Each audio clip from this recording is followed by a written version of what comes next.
शहापूरवरून सुरू झालेला Ulgulan long march आता मुंबईच्या वेशीवर येऊन पोहोचला आहे। शहापूरमध्ये सुरू झालेल्या या मोर्चात हजारो आदिवासी बांधव सहभागी झाले असून त्यांनी आपल्या मागण्यांकडे सरकारचे लक्ष वेधले आहे।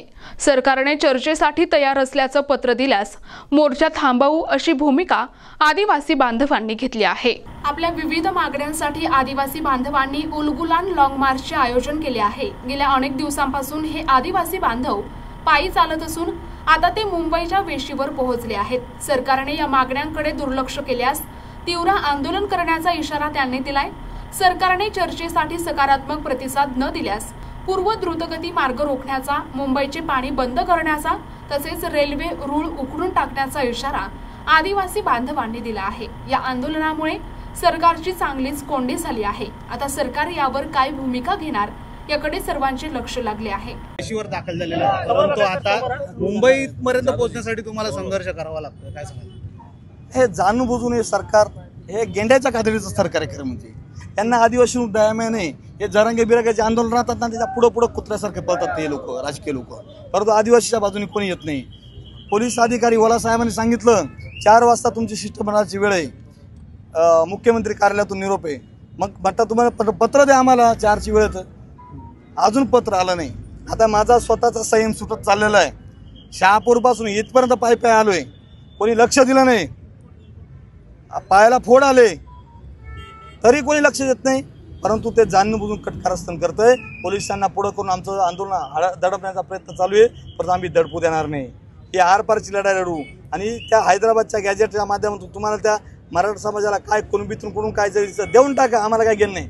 परंतु जो अफगाणिस्तानातला जो बंजारा समाज भटकत आलेला महाराष्ट्रामध्ये, त्या भटक्यांना आमचं आदिवासीचं आरक्षण पाहिजे। ह्या मूळ मालक देशाचा त्याचं त्यांना आरक्षण पाहिजे, आमच्या ताटातलं त्यांना पाहिजे। आमच्या आरक्षणाची भीक जर बंजारा धनगर मागत असेल, ती आमची आरक्षणाची भीक या भिकारड्यांना आम्ही घालणार नाही कदापि।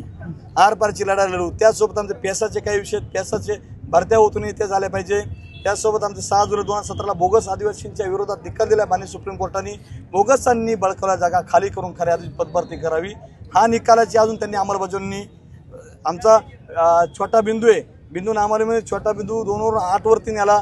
त्याच्यामुळे आमच्या ज्या जाहिरातच्या जागा आहेत तरुणांच्या, त्या दिसती नाही भरतीमध्ये जागा, त्याच्यामुळे त्या 8 वरून 1 वरती आमचा बिंदू यावा। त्यासोबत 12,500 पदांची भरती आहे, त्या माध्यमातून आमच्या तरुण बेरोजगार पोरांची बेरोजगारी दूर होईल, त्यांना रोजगार मिळाला हक्काचा।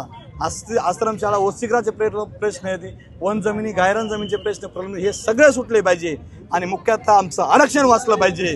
या गेंड्याच्या खात्रीच्या सरकारने आमच्या आरक्षणाला धक्का लावू नये। जर लावण्याचा प्रयत्न केला, मगाच सांगितलं मी, आमच्या आदिवासी भागावरती मुंबई पाणी पिती, मराठवाडा पाणी पितोय, ते पाणीचे नळकाने रात्री फोडून टाकू आणि आदिवासी भागातलं रेल्वे गेलेले त्या रेल्वेच्या रेल्वे रात्री उकळून टाकू।